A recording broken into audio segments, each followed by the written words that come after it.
Welcome to the show. This is Paradigm Review Show. Mac the Critic, Bob Bond from PXM. I didn't even know we had a secret 008 agent in the PXM crew, but apparently that's news to myself. Jazz, how things going? All good, man. I can't wait to get into roasting Let There Be fucking garbage. Oops. Yeah, for sure. So today first and foremost, head back in time to magically whisk away the power of the interwebs and check out our Venom 1 review there, where we told you everything that went wrong with Venom 1. And today, here we are covering Venom 2, Let There Be Garbage, aka, as referred to on our channel as Venom Poo, Let There Be Garbage. And I want to preface all the Venom and Carnage fans, you know what I'm saying? We've all been waiting to see this fight since Maximum Carnage, Separation Anxiety. Both of those are 16-bit SNES games, by the way, which are both better than this movie. And if you came up on the Maximum Carnage comic book series or any of that stuff from the Spider-Man verse, you know what I mean? You know exactly what we're talking about.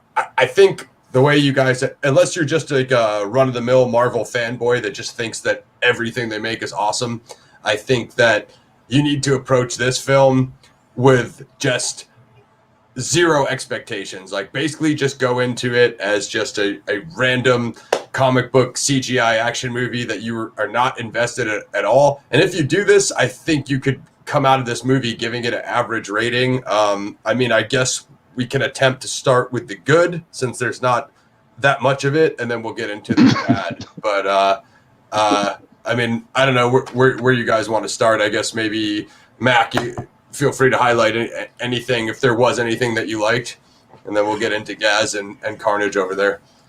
Well, basically, only thing I liked about it was, just pretty much like Woody Harrelson's performance on that as, Cletus Cassidy, aka Carnage, and I think that's probably the only thing they got right in this movie. I'd agree. Obviously, that's how the origin story of Carnage started, was, basically being. But the thing is, in the comics, Eddie Brock was locked up with Cassidy. He wasn't interviewing him like they should in the movie and all that. So, I don't know, man.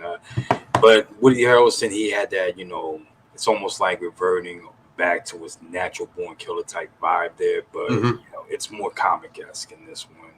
And all I could say is that's just pretty much like the only thing I liked about it, man. I'm really trying to think of good things.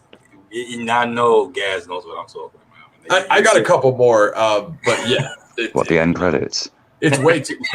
No. Not the Spider-Man spoiler either. No. I walked out as soon as that started. I was looking for the first excuse I could get. I have a few things, but Gaz, if there was anything you liked, you could feel free to tell the people. Hang on a minute.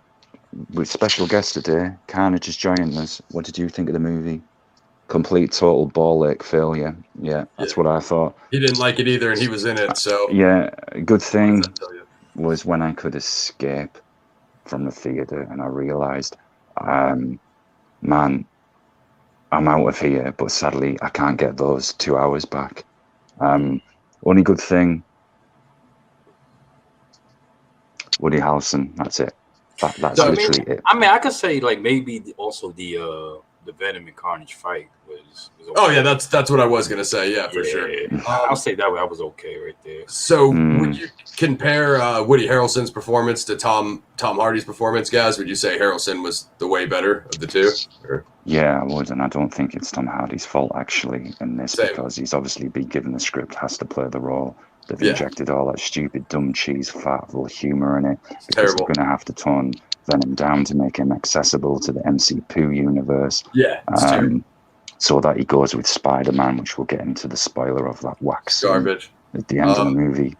Yeah. Okay. So if you guys remember, if you haven't seen our Venom 1 review, just real quick. So when Tom Hardy was asked, like, hey, what was your favorite part of the movie? His answer was, oh, they cut all my favorite parts out, which was obviously like Venom ripping guys' heads off and eating people and just all the violence that got cut out of the first movie when they sold it to us as like, it's possibly going to be R. And then at the last minute, they cut out any would-be violence in the film. And I guess it has a PG-13 rating, which I assume this has the same. And, that's what's unfortunate is they totally stripped down the character of Venom and just to fit it into the PG-13, the paradigm that Gaz was just talking about. Sadly, on IMDb at least, Venom 1 almost has a 6.7, and Venom 2 has a 6. And that is crazy baffling that, adding Carnage into this film, you would not think it would be possible for it to get a lower rating than 1, but they somehow still achieved it, which means like nobody's feeling this. This is why all the current Marvel projects are failing. You know what I mean? Because they're just making the same movie over and over again. So just to one question that I didn't have a chance to, because we've been trying to do this for like a week, guys, and we just haven't gotten to it till today, was I wanted to deep dive Carnage's origin, like you were saying, Max. So Brock was locked up with him, but did Cletus? He didn't bite him to get the to create the Carnage symbiote, right? Or do you know what Carnage is? I thought the Carnage symbiote came from space, and it was a totally separate symbiote from Venom. You know what I mean? That's what I remember, but I don't know if that's correct or not.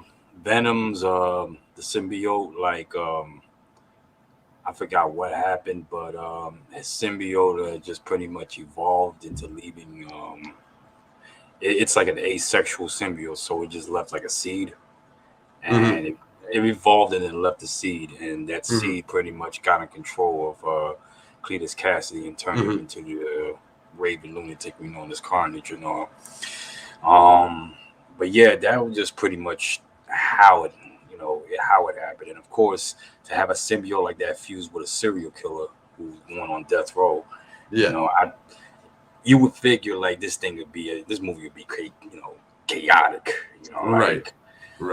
Venom, he is the type that would want to eat, brains and heads of villains and other villains and all that. But you expect Carnage to just not give a F and just like go on a killing spree, just eating. It don't even matter who, and at the same time just wreaking havoc and destruction everywhere, and just become like this top-notch, alien symbiote you just can't stop. He's the ultimate. He's supposed to be like supposedly like the ultimate villain. Right, basically pure evil, because taking someone who's not even gonna consider being like an anti-hero vigilante the way Eddie Brock is, and just lean all the way into the villain role. Much. Like, especially in the Spideyverse, for that case. And that's the problem. They could have made this R and fix everything. The problem is this movie's way too long. It's like an hour and 43 minutes, and literally nothing happens. So many of these characters are useless. I mean, I like Tom Hardy a lot, and I don't even really like his performance in this movie. Again, I think a big problem of it with this was like I watched some reviews and I watched some coverage before I went into the theater, and it was like people who have similar opinions to us saying it was completely trash. So the whole time I wanted to like it, but they just kept drawing out the story, going nowhere, and that's the big problem. Like even the way the symbiotes crash in Venom 1 and they take that specimen, and the way it gets leaked out of the lab and all that stuff, like I found that way more interesting than Cletus Cassidy biting his finger through the friggin' jail bars and then becoming a rogue symbiote growing out of that. Because now, based off that precedent that they've just created in the Marvel Sony cinematic universe, is you could bite any person infected with a symbiote, and then you yourself would become a better version of them. Like that's such a terrible slippery slope to go down, because then you'll have hundreds and hundreds of symbiotes. Like, this movie already has too many characters that are not developed at all. Well, you know, like you don't know what's going on for most of this movie for the first 2 acts. You know what I mean? Like, it felt like they injected a lot of filler just to spread the movie out, which is the impression I'm getting with Shang-Chi, which I'm half with, which I saw as well. I felt like the same with that, and it could have even got messier if they'd put this character in, Anti-Venom, who hates Venom and Carnage. That could be, man, that would have been one cluster. And that's you're right. It felt like such a lame cop out. Well, a vampirism move, and now you're Carnage. I'm like, man, come on. Yeah, I mean, so I'll get to the good. So Carnage looked cool. He looked pretty badass. It's super unfortunate that he's in a PG-13 movie, and he just feels like a scaled down PG-13 Disney version of himself, you know what I mean? Despite him looking sick, you know, like, we've been waiting for this forever, Mac, because they could never figure out how to budget him and how to get him right. The one thing I'll say that I feel, I guess maybe this is the one improvement from Venom 1 to Venom Poo, is that when they had that Venom Carnage fight in the third act, they improved a lot on the CGI, because in Venom 1, when Venom fought Riot, it was just like that splash of like unedited CGI, and you're like, I can't even tell which guy's which. They at least figured that out, and that was the only thing they figured out. The rest of the plot-wise and story-wise, complete amateur hour. It's just complete terrible. Like, I mean, honestly, I give the movie like a probably an average rating overall, but like, very boring. If you're expecting like a non-stop Venom and Carnage going at each other, like, that's not what you get. I mean, Carnage doesn't even show up till halfway through the movie, right? And then here's the thing, man. I've enjoyed Venom fights with Carnage and Anti-Venom, as I mentioned, and various other symbionts in the animated series, which are obviously Mind the Kids, but they've been better versions of them in terms of story. So this just, and I think this is a bit of a problem with Marvel now, is it's just recycling the past format. It's pretty much like, you know, a shampoo, rinse, repeat, and it's looking threadbare and thin. You're right, Venom, Carnage looked nice. Woody Harrelson, fine. That's about it. Yeah, I agree. What were you saying, It's man? just all filler to me, man. Like you said, guys, that's all filler. Look, my thing is this: if you have a story where you pretty much have the anti-hero conflicting with the villain himself, and my thing is, you're gonna go in this little story of now the anti-hero is having a problem with the one who's controlling him, you know. Mm-hmm. Like, I think that right there should have been less focused on, and they should have focused more on, you know, Carnage, on, you know, just wreaking havoc, and Venom trying to stop him. Like 1 or 2 or 3 fights with Carnage, like the 2 fights Venom could have lost, or one he could have lost, the second one would have been a draw, the third one would have been like the ultimate fight right there, you know. But how many fights did he have? Only one. Because they couldn't figure out what to do. The writers were so terrible. So okay, so well, they need to stop doing freaking Mardi Gras party scenes. You know, we all need to be ourselves. No. Okay, let me point out like one more thing I liked, and then we're just gonna get into the whack parts. So when Cletus Cassidy was explaining to Brock how they wrote the articles about him, and basically just focused on, you know, the bad parts of him being a serial killer, and he's like, you know, you didn't point out how like I got abused by my family, how I got, you know what I mean? Like, that was the Woody Harrelson acting. Like, honestly, for me, that monologue might have carried the movie, you know, because he really became that character, and also the way that they I'm sure you noticed this, Matt, because you're an artist, but the way they drew his childhood with the animations and how how he explained his childhood abuse through those animations when he was telling the story. That was probably one of the best scenes. That was probably the second best scene after the Venom Carnage side. And that's the problem with Marvel Sony. It's like they show that little moment of genius and it's like a 5-minute scene. If they would have leaned more into things like that, to the way they explain Cletus Cassidy's like origin, that was really good. The problem is that's 5 minutes of a 2-hour movie. So like other than that and the fight, there's literally no substance. So it was just, again, that's why I'm leaning into like an R-rated Carnage movie may have been the way to go here. And then you're like, you go back and forth because you're like, okay, all these whack scenes of Brock and Venom talking to each other and arguing in the bathroom stall and having all these stupid corny Marvel jokes and the dumb corny dialogue. And then, then you got to take it serious again when it's about Carnage's origin, right? So you're like, okay, that's talking about like a serial killer being abused as a kid. Like that's pretty serious, right? And then it's just right back to the stupid Marvel jokes again. So you're taking on this emotional roller coaster. Like which parts do I take seriously and which parts don't I? Because this movie's a mess. You know what I mean? But I don't know what you guys thought about that. Total mess. I mean, you don't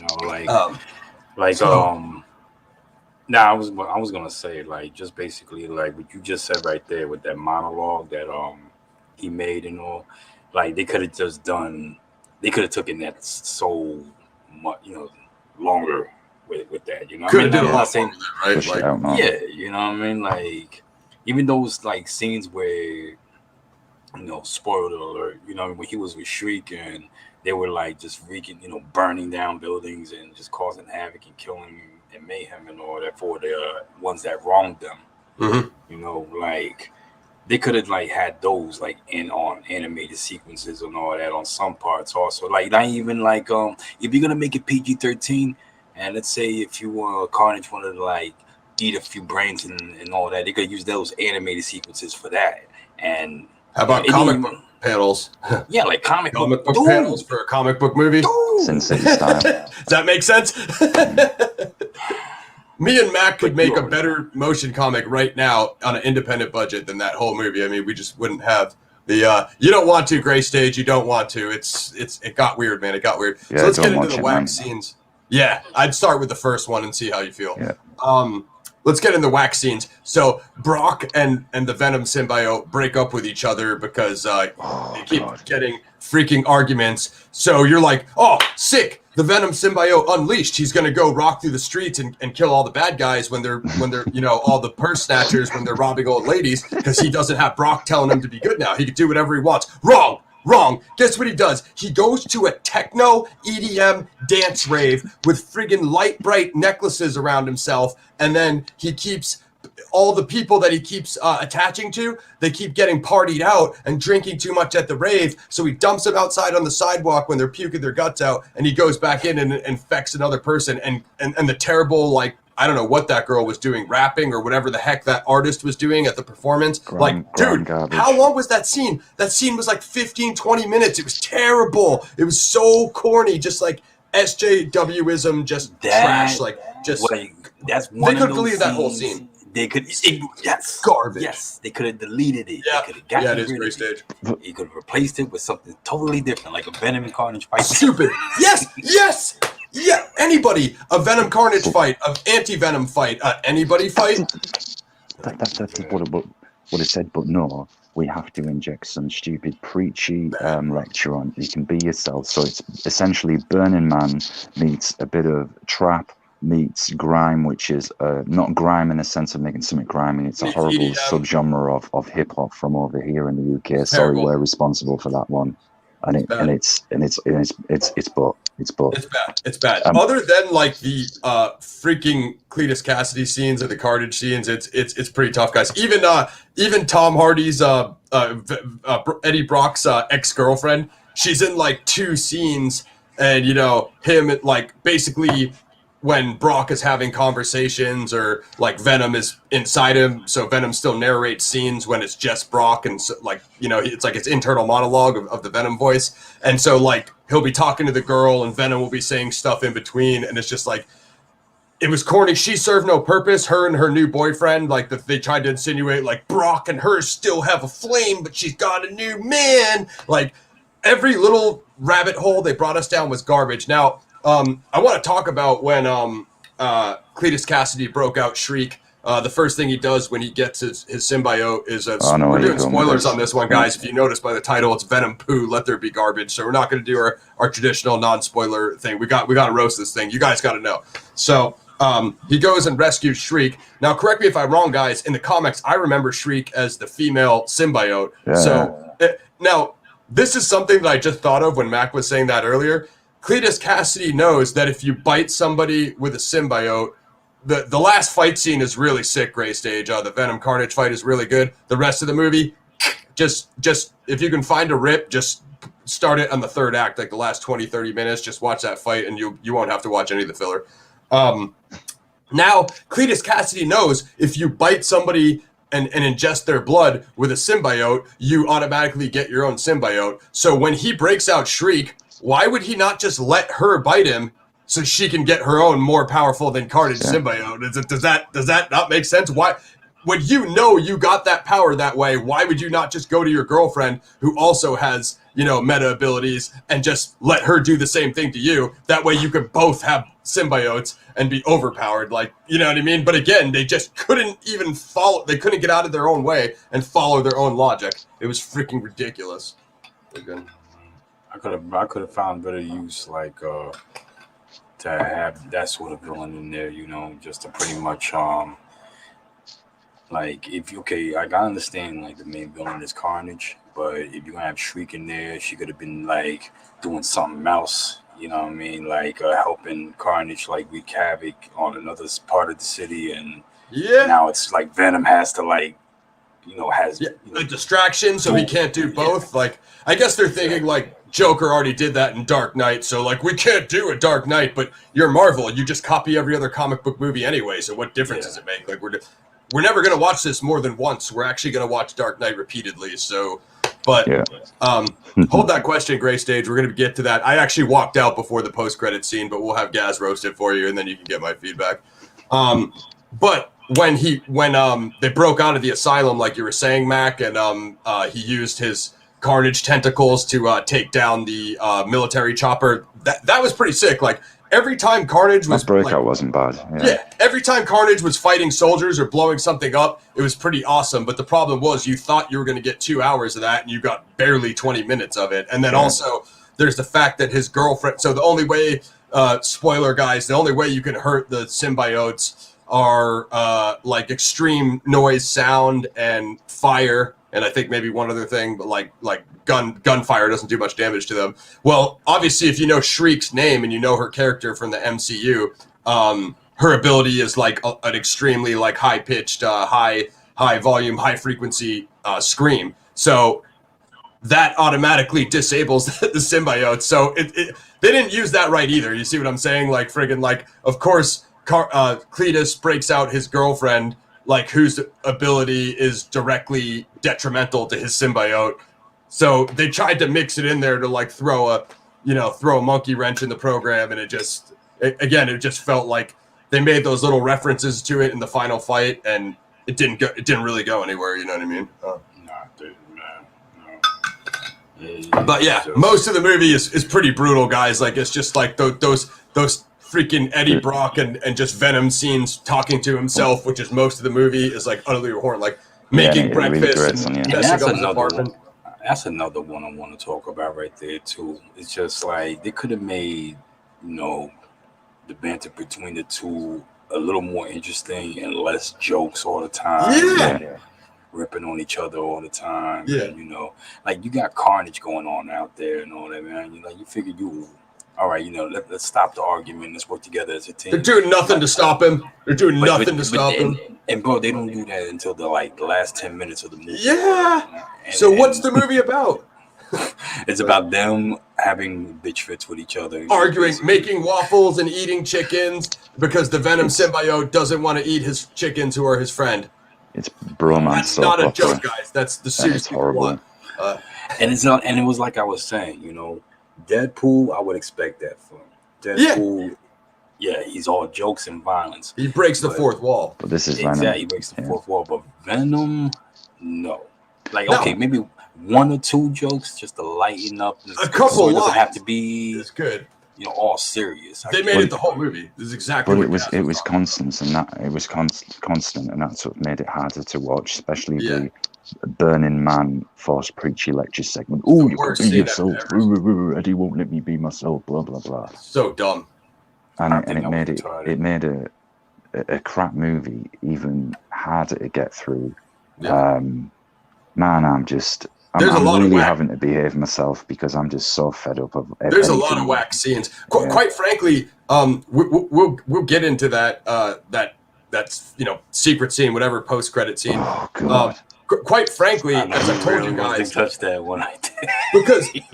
because I used to like what Sony was doing, at least better than what the MCU was doing, because it was like, okay, if they're going to take these dark vigilante characters, we'll see what they do with them. I still want to see more Morbius because I like Jared Leto. Quite frankly, I think it would have been better if they would have leaned into having Morbius be in this timeline. I would have expected him in the post-credit scene. That would have been cool. Like Venom, Carnage, Morbius, and then that opens you up for like a Blade or maybe a Ghost Rider.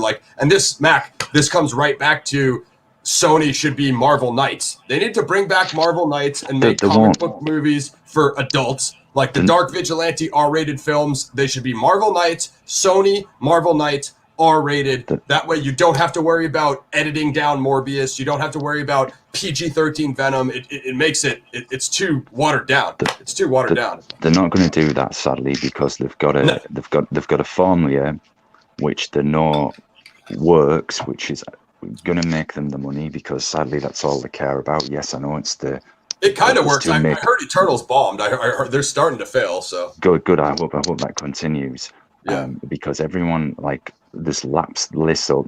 I don't like putting categories on people, but I just guess regularly it's just popcorn filler. If they can take, and folks, we will do the most epic roast on this when it drops. There's going to be two coming. One when they ruin Blade, because I'm such a Blade fanboy. Oh God. And two, and I've already been complaining about this since I found out about it to Mac and Ross on a daily basis, and that is Moon Knight on Disney Plus. So if they can take a character like Moon Knight, a guy that has schizophrenia, several personalities, and actually rips people's faces off and wears them as a mask. What are they saying? Oh, we want to do a different take on Moon Knight. No, you're going to do what you've done with Venom. You're going to make it PG, whatever, so you can put it in your crappy MCU. We know what the take is. It's make PG. Another popcorn filler. Yeah. When they say different take, they mean we're going to lower the rating to a point no adult would ever watch this. And they're going to make it all jokes. Yeah, exactly. Now, the thing is I do like Oscar Isaac. So, after how serious his Duke Leto was in Dune, you really think that's the type of guy who's going to be joking around saying this stupid Marvel joke? It's Marvel. For the money, I mean. Man. Freaking 100. You see, but you are right. You see, it's pretty much, and this is a perfect segue, and Grace, I think you'll appreciate this. This is such a good excuse for me to reference wrestling here.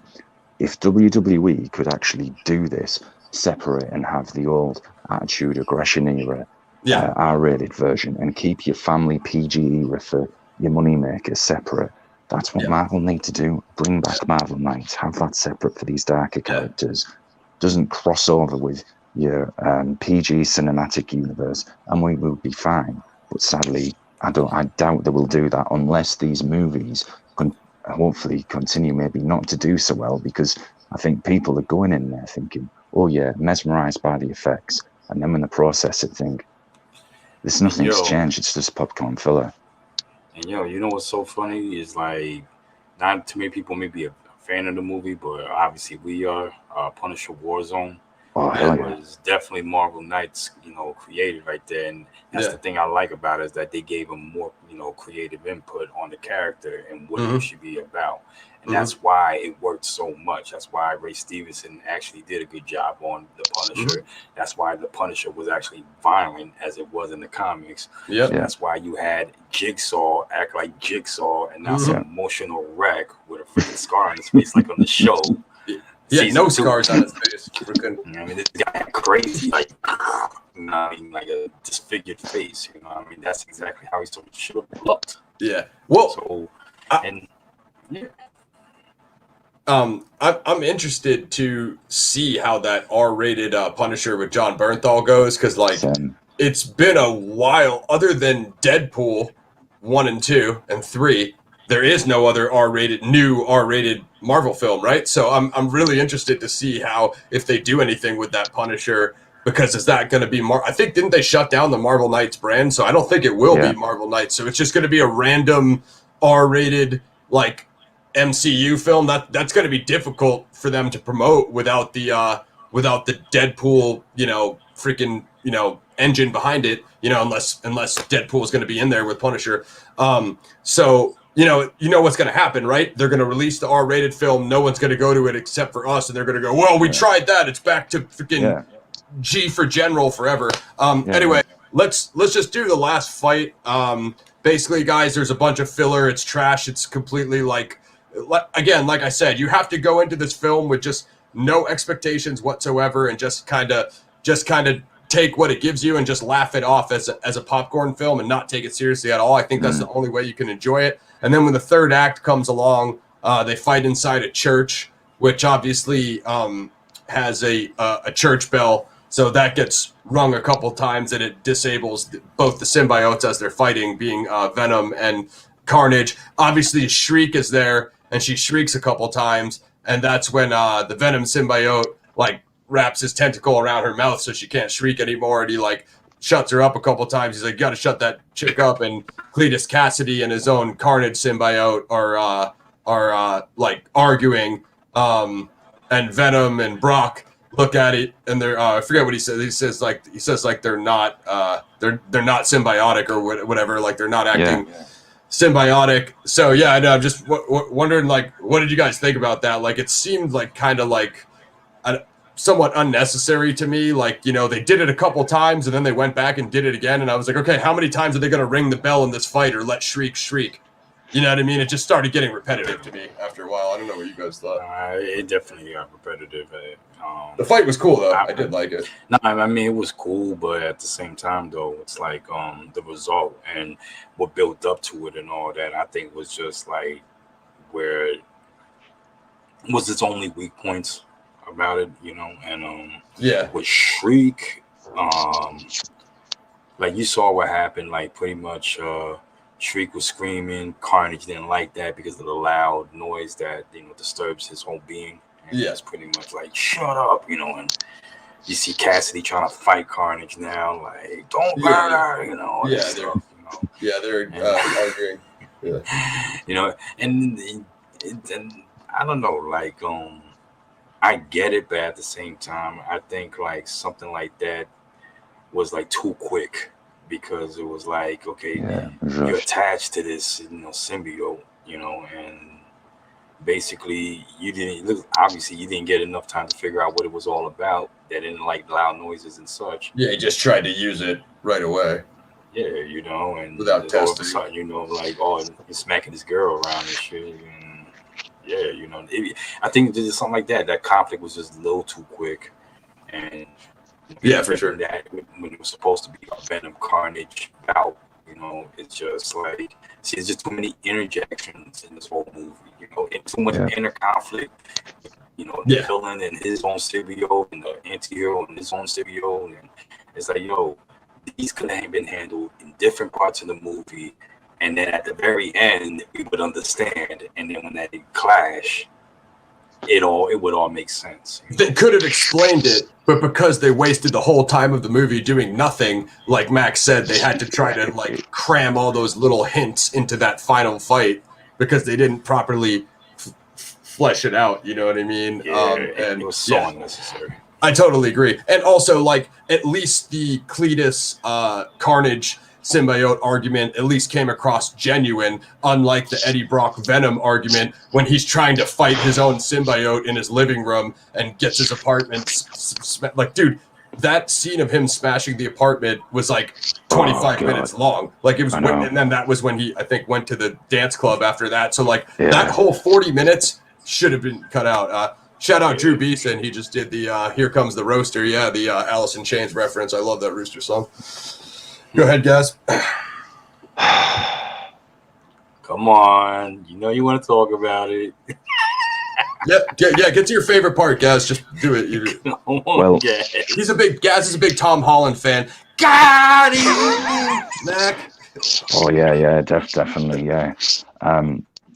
Just to go back to what you were both saying, I agree, because it made that whole supposed pivotal moment in that last scene non-climatic, not really eventful at all. So you're like, right. So what was like the 80% filler that I've just sat through?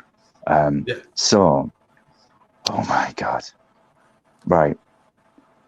So real quick, guys, before you go, I totally expect when I heard Shriek, like I heard Shriek is like Carnage's girl, Cletus Cassidy's girl. I totally expected her to have a symbiote, so I thought there would be like at least 3 or 4. You know what I mean? Because that's how the Super Nintendo games are. So I thought it would be like Venom, Shriek, and Carnage. So for her to not have it, I don't know if that's a like stick around for Venom 3, aka Venom P. And you know, Shriek is finally gonna get her symbiote for that one. I'm like, you took too long. I don't care. Anyway, guys, take us home with this butt cheeks post credit scene that I walked out of. Okay, so aside from having the unfortunate displeasure of sitting through this movie, I waited to see the usual fartful post credit scene. I bounced. So what happens? You get J.K. Simmons, I think it's his voice as the actor is. I've forgotten the name. Who's the guy who's always roasting Spider-Man, both in the comics and movies. I think that's him. The news guy, the journalist. Yeah, James. Yeah. You hear his voice. It's Tom Hardy is in some hotel room. It looks like it's in the Caribbean somewhere. The room shakes, then you hear J.K. Simmons' voice.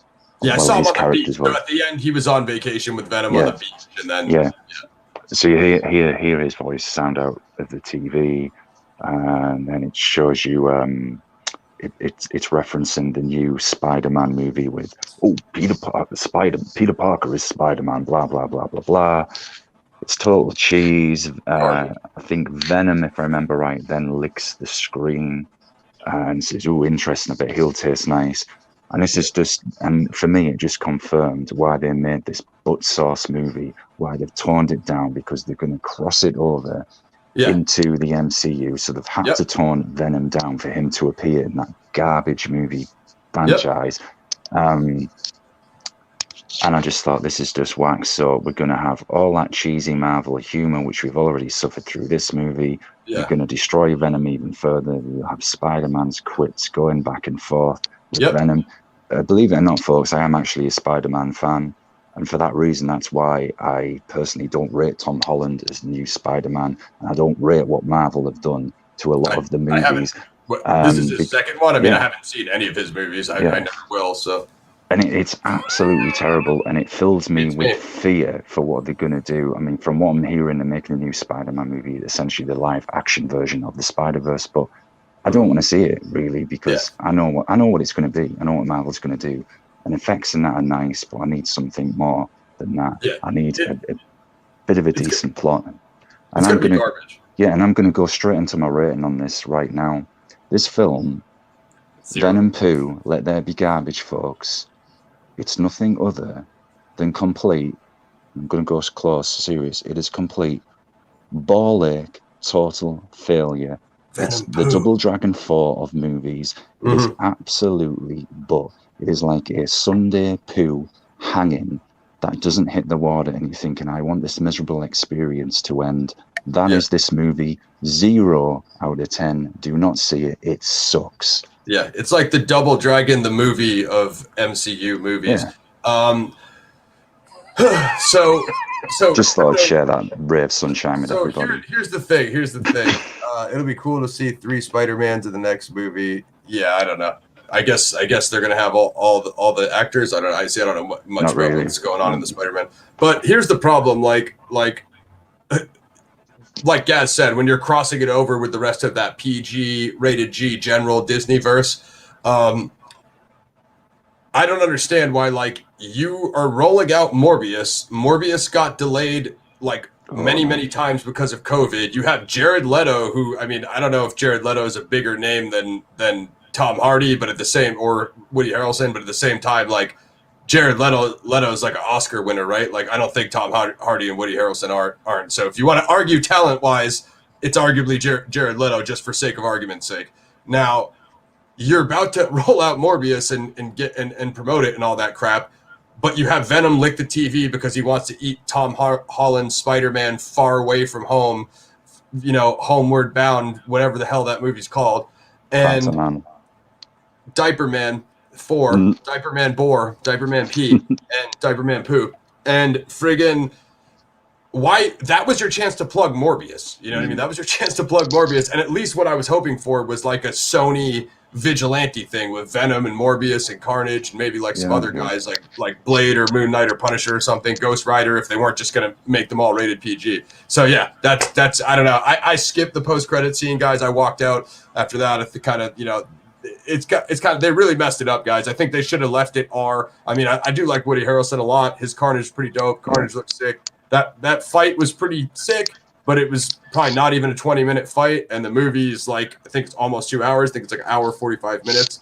So they lost a lot of steam. You want to do your rating, Mac, or you want me to do mine? It's like hour 40 minutes. I'm just gonna give it a 1.5, just because of the fight scene. You gave it a 0.5? Yeah, just because of that fight scene. And, yeah. No, Venom was cool. Like I said, the breakout. Carnage. The breakout scene, like Carnage did some stuff. You know what I mean? So I don't want that to get, but it's just he's lost in a movie about nothing. You know what I mean? Just like I thought Venom 1 had a much better plot. Yeah. So it has a 6 out of 10 on IMDb. I gave it a pity 6. I'm probably more like a 4.5 between a 5.5. I could see it be between anything between a 4 and a 5, to be honest. Probably Woody Harrelson is the only good thing about it. Eddie Brock attempts to reignite his career by interviewing serial killer Cletus Cassidy, who becomes the host of the symbiote Carnage and escapes prison after a failed execution. And you'd hear that description and you'd see Gaz's action figure and you think it's going to be awesome. And then, you realize that it's 2 hours of a movie with 30 minutes of it of Venom at a rave. Exactly. He wants to say something. He's just told me something, Ross. Yeah. What's he saying? I'll tell him. You translate symbiote, guys? Yeah, I can. I can get speak on on hidden talents. He said he wants his character back from Marvel. Can we do that for him? Yeah. We're going to get right on that for you, Carnage. We're getting right on that for you here at PXF. So, Venom Poo, let there be garbage. Any final thoughts? I don't think I'm going to stick around for Venom P, guys. They would have to really get they'd have to get Marlon Brando in there for me to watch a third one. So Venom P, Marvel separation anxiety coming soon. Yeah. Venom P, diaper anxiety, man anxiety. Zeros I gave it in that rant there at the end. It just typifies what I'm experiencing with Marvel now, which could lead to a discussion in our end of year roast, and it's funny. It's kind of a similar parallel to I referenced WWE earlier, even with what's happening with Star Wars, the destruction of that. And let's not go crazy because we got to see how the Book of Boba Fett turns out. We're trying to do James Bond 007, No Time to Die. I haven't had a chance to screen that yet, but hopefully we'll get on that one next. If anybody has anything else they would like us to review, we'll be hoping to do the Book of Boba Fett, No Time to Die. There's some Scott Adkins stuff. We might try to do One Shot or some of those new Kung Fu movies. I think that's pretty much everything we have on Venom Poo. Let there be garbage. You have any parting words, Mac, the critic? Yes, I got 2. One for Marvel and one for the fans. Okay. The fans, stop supporting garbage. Know what Marvel was doing and stop supporting it. You know what these comics are all about. You know the concepts. You know what the characters are. You know how it's all supposed to go about. Even if they try to make it in a more cinematic verse, yo, get on them about it. And Marvel, listen to the fans, because we're getting sick of it at this point. Yeah. I think it's just time for some more. We've said this many, many times on the show, but I think it's just time for some more indie brand comics like Image, Valiant, Dark Horse, and less Marvel DC. I mean, quite frankly, I think DC, in my personal opinion, I think DC's done a way better job because they're not afraid to make an R-rated movie. Marvel is. I mean, we'll see how Deadpool 3 turns out. So that's pretty much everything on Venom Poo. Let There Be Garbage. Zodiac Files episode 3 coming soon. The Cherry Joe Bates mystery. We got that. We're working on it. It's going to be coming soon. Like, subscribe, share. Venom Poo. Let There Be Garbage. I like Tom Hardy, but just not in this. I do like Woody Harrelson. Shout out to everybody who came through the Gray Stage. Drew Beeson. Any final words, boys? Guys. Venom 1 was better. Venom 1, Venom 2 is literally a number 2, sadly, guys. This movie made Venom 1 look like The Godfather 2. That's all I say. Venom Poo, Let There Be Garbage. Well, anyway, guys, hope you enjoyed the roast. Check out our Venom 1 review, and we will have something new soon. Like I said, working on some action. We're always down for sci-fi, grindhouse, action, kung fu, martial arts. So we'll try to get No Time to Die up soon, and maybe some of those new Atkins. Paradigm Review Show. We're out. Venom Poo, Let There Be Garbage, or Don't Let There Be Garbage, preferably. Sony and Marvel. So phony pictures. So we're out. Like, sub, share. Peace, guys. Peace. Follow us on social media. We out. Peace. Venom Poo, Let There Be Garbage. Damn.